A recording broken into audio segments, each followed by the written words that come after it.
भक्तजनों, माताओं, बहनों, सादर जय श्री कृष्ण। हमारे YouTube चैनल में आप सभी का बहुत बहुत स्वागत है। मैं हूं आपके साथ आचार्य धर्मेंद्र शास्त्री। सबसे पहले आपको और आपके पूरे परिवार को जन्माष्टमी महापर्व की बहुत बहुत शुभकामनाएं और बधाइयां। भगवान गोपाल कृष्ण का भरपूर आशीर्वाद आप सभी के जीवन पर सदैव बना रहे। सुखी रहें आप, स्वस्थ रहें, व्यस्त रहें और मस्त रहें। निरंतर उन्नति तथा प्रगति को आप प्राप्त करते रहें। आज हम आपको बताने जा रहे हैं कि श्री कृष्ण जन्माष्टमी के दिन अपने घर में इन 3 स्थानों पर आपको मोर पंख रख देना चाहिए। अगर आप ऐसा करेंगे तो निश्चित तौर से आपकी आमदनी 1000 गुना बढ़ जाएगी। आपके पास रुपए पैसों की कभी भी कोई कमी नहीं आएगी, क्योंकि भगवान गोपाल कृष्ण का भरपूर आशीर्वाद आपके जीवन पर सदैव बना रहेगा। मोर पंख को वैसे तो सकारात्मक ऊर्जा का प्रतीक माना जाता है। लक्ष्मी और सरस्वती दोनों का स्वरूप मोर पंख को माना जाता है।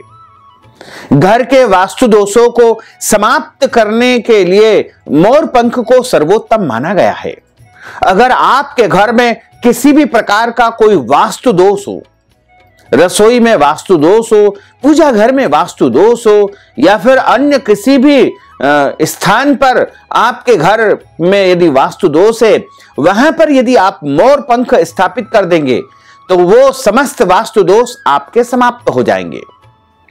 वैसे भी जन्माष्टमी के दिन अगर आप इन 3 स्थानों में अपने घर में मोर पंख स्थापित कर देंगे तो आपके घर में महालक्ष्मी की अपार कृपा बनी रहेगी। आपके घर परिवार में किसी भी प्रकार की कोई कमी नहीं आएगी और आपकी आमदनी निरंतर बढ़ती ही जाएगी। तो हम आपको बताएंगे कि मोर पंख आपको कहां पर रखना चाहिए और किस विधि से रखना चाहिए। लेकिन हम आपको सबसे पहले यह बता दें कि भगवान कृष्ण कन्हैया और मोर पंख का क्या संबंध है। इस विषय में एक पौराणिक कथा आती है कि भगवान कृष्ण कन्हैया का द्वापर युग में अवतरण हुआ था। भाद्रपद माह के कृष्ण पक्ष की अष्टमी तिथि को आज से ठीक 5249 वर्ष पूर्व मथुरा नगरी में भगवान कृष्ण कन्हैया का अवतरण हुआ था। उसके बाद वसुदेव जी उनको सूप में बैठा करके और गोकुल ले जाते हैं।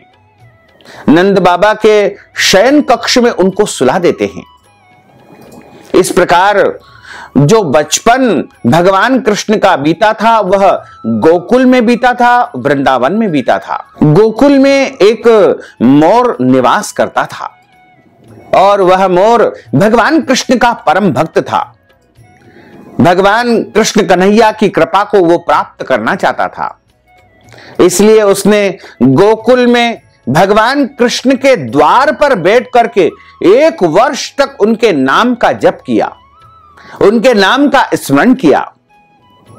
लेकिन कृष्ण कन्हैया ने उनकी तरफ बिल्कुल भी ध्यान नहीं दिया। तब वह मोर बड़ा दुखी हो रहा था कि मुझे पूरा 1 वर्ष हो गया है, लेकिन अभी तक कान्हा ने मेरी ओर ध्यान नहीं दिया है। मेरे ऊपर कान्हा ने आज तक कृपा नहीं की है। एक मैना वहां से गुजर रही थी। उसने मोर से कहा कि मोर, तू यहां पर बैठा हुआ क्या कर रहा है?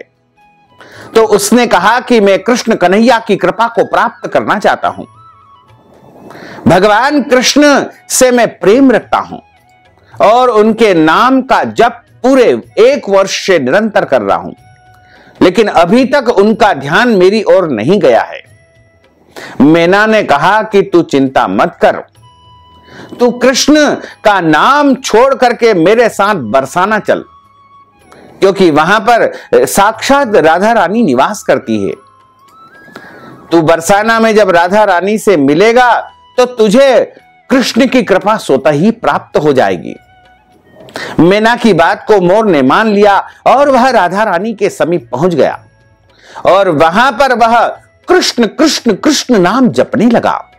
जैसे ही राधा रानी ने, किशोरी जी ने उस मोर के मुख से अपने कृष्ण कन्हैया का नाम सुना तो दौड़ी चली आई और उस मोर को अपने गले से लगा लिया और उससे बड़ा ही प्रेम करने लगी कि शायद इस मोर के रूप में मेरे कान्हा आज यहां पर आ गए हैं। राधा रानी ने बड़े ही प्रसन्नता भाव से मोर से जो है प्रेम किया, बात करने लगी। तो मोर ने कहा कि हे किशोरी जी, सबसे पहले तो मैं आपको प्रणाम करता हूं, आपको नमन करता हूं और मेरे मन में एक जिज्ञासा है कि पूरा 1 वर्ष मुझे हो गया है और गोकुल में मैं कृष्ण कन्हैया के द्वार पर बैठ करके उनके नाम का स्मरण करता रहा, उनको याद करता रहा, लेकिन 1 साल में उन्होंने न तो मुझे कभी जो है देखा, न मुझसे प्रेम किया और मुझे तो जल भी नहीं पिलाया है। आखिर क्या कारण है? तो राधा रानी ने मोर से कहा कि तुम चिंता मत करो, अब तुम जाकर के कृष्ण के नाम के स्थान पर तुम राधे राधे बोल देना, बस कृष्ण कन्हैया तुमसे प्रेम करने लगेंगे और तुम्हें चाहने लगेंगे। राधा जी की बात को मान करके किशोरी जी की आज्ञा से वह मोर पुनः गोकुल में आ गया और गोकुल में आकर के भगवान कृष्ण के द्वार पर जाकर के खड़ा हो गया और वहां पर राधे राधे राधे राधे राधे राधे रटने लगा। और जब वह निरंतर राधे राधे का नाम जप रहा था, कृष्ण कन्हैया ने जैसे ही सुना कि मेरी राधा का, मेरी किशोरी का नाम उच्चारण कर रहा है, कृष्ण दौड़े दौड़े आए और उस मोर को आलिंगन कर लिया। बहुत प्रसन्न हुए उस मोर से और मोर को वरदान दिया कि आज से जब तक यह सृष्टि रहेगी, जब तक यह ब्रह्मांड रहेगा, तब तक मैं तुम्हें, तुम्हारे पंखों को अपने मस्तक पर धारण करूंगा और जो भक्त मोर पंख को अपने घर में रखेंगे, उनके घर में अष्ट सिद्धि नवनिधि का निवास स्थान रहेगा।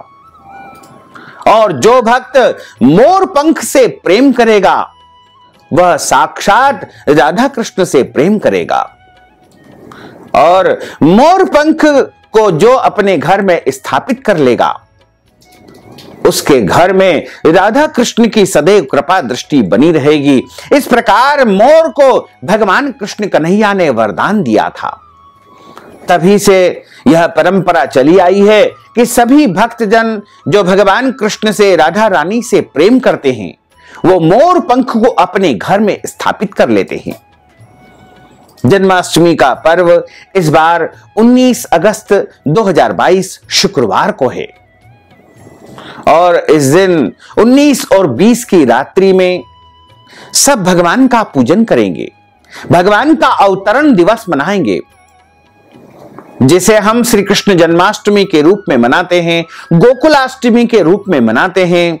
और इस दिन सभी बड़े ही धूमधाम के साथ में कृष्ण कन्हैया का अवतरण दिवस मनाएंगे। तो आप अपने घर में 3 मोर पंख लेकर के आइएगा और सबसे पहला मोर पंख आपको अपने पूजा घर में, जहां पर आपने कान्हा जी को स्थापित कर रखा है, गोपाल जी को स्थापित कर रखा है, या पूजा घर आपके घर में नहीं है, तो आप पूर्व और उत्तर के कोने में यानी ईशान कोण में एक मोर पंख को स्थापित कर दीजिएगा, क्योंकि समस्त ऊर्जाओं का प्रवाह का जो स्थान माना जाता है वो पूजा घर माना जाता है। ध्यान साधना का कक्ष, एकाग्र चित्त जो कक्ष माना जाता है वो पूजा स्थान माना जाता है। तो सबसे पहला मोर पंख आपको पूजा स्थल पर स्थापित करना है। उसके बाद दूसरा जो मोर पंख है वह आपको अपने रसोई घर में स्थापित करना है, क्योंकि वहां पर भोजन का निर्माण होता है और जैसा भोजन हम अपने घर में बनाते हैं और परिवार के लोग जैसा अन्न खाते हैं वैसा उनका मन हो जाता है। तो दूसरा मोर पंख आपको अपने रसोई घर में स्थापित करना है तथा तीसरा जो मोर पंख है वो आपको अपने शयन कक्ष में यानी बेडरूम में स्थापित करना है। इस प्रकार आपको जन्माष्टमी की रात में इन 3 मोर पंख को स्थापित करना चाहिए। दीवार पर आप मोर पंख को सेलो टेप से चिपका सकते हैं या किसी स्थान पर आप सुरक्षित रख दीजिएगा, लेकिन ध्यान रखें मोर पंख का कभी भी अपमान अथवा अनादर बिल्कुल नहीं होना चाहिए। मोर पंख के ऊपर हमारा पैर नहीं लगना चाहिए, क्योंकि मोर पंख साक्षात भगवान श्री राधा कृष्ण का स्वरूप माना जाता है। मोर पंख अगर आप अपने घर में, अपने निवास स्थान में, इन 3 स्थानों पर जन्माष्टमी की रात यानी 19 और 20 अगस्त की मध्य रात्रि में कभी भी सूर्यास्त के बाद में लेकर के अगले दिन सुबह के पहले पहले यदि स्थापित कर देंगे तो आप निश्चित मानिएगा कि आपके घर परिवार के सदस्यों की आमदनी में 1000 गुना वृद्धि हो जाएगी। आपके घर में अष्टलक्ष्मी का निवास रहेगा, आपके घर में स्थिर लक्ष्मी का निवास रहेगा, आपके घर में 10 दिशाओं से लक्ष्मी का आगमन होगा और भगवान राधा कृष्ण की सदैव कृपा दृष्टि आपके परिवार के ऊपर बनी रहेगी और आप निरंतर उन्नति को प्राप्त करते जाएंगे। तो भक्तजनों, माताओं, बहनों, अगर आप श्री कृष्ण जन्माष्टमी के निमित्त कोई भी पूजन अर्चन करवाना चाहते हैं या अनुष्ठान संपादित करवाना चाहते हैं या फिर जन्माष्टमी के निमित्त फलाहार हेतु दान पुण्य करना चाहते हैं, वस्त्र दान, गौ दान, अन्न दान या कोई भी दान पुण्य यदि आप करना चाहते हैं तो आप हमारे पेटीएम के माध्यम से, गूगल पे के माध्यम से, फोन पे के माध्यम से या अकाउंट नंबर के माध्यम से नगद राशि पहुंचा करके श्री कृष्ण जन्माष्टमी का संपूर्ण पुण्य फल प्राप्त कर सकते हैं। साथ ही आपसे अनुरोध है कि हमारे इस ज्ञानवर्धक वीडियो को अधिक से अधिक लोगों को शेयर करिएगा, लाइक करिएगा, कमेंट करिएगा और यदि अभी तक आपने सब्सक्राइब नहीं किया है तो अभी और इसी समय सब्सक्राइब अवश्य कर लीजिए। आपको और आपके पूरे परिवार को सादर जय श्री कृष्ण। सदा धन्यवाद।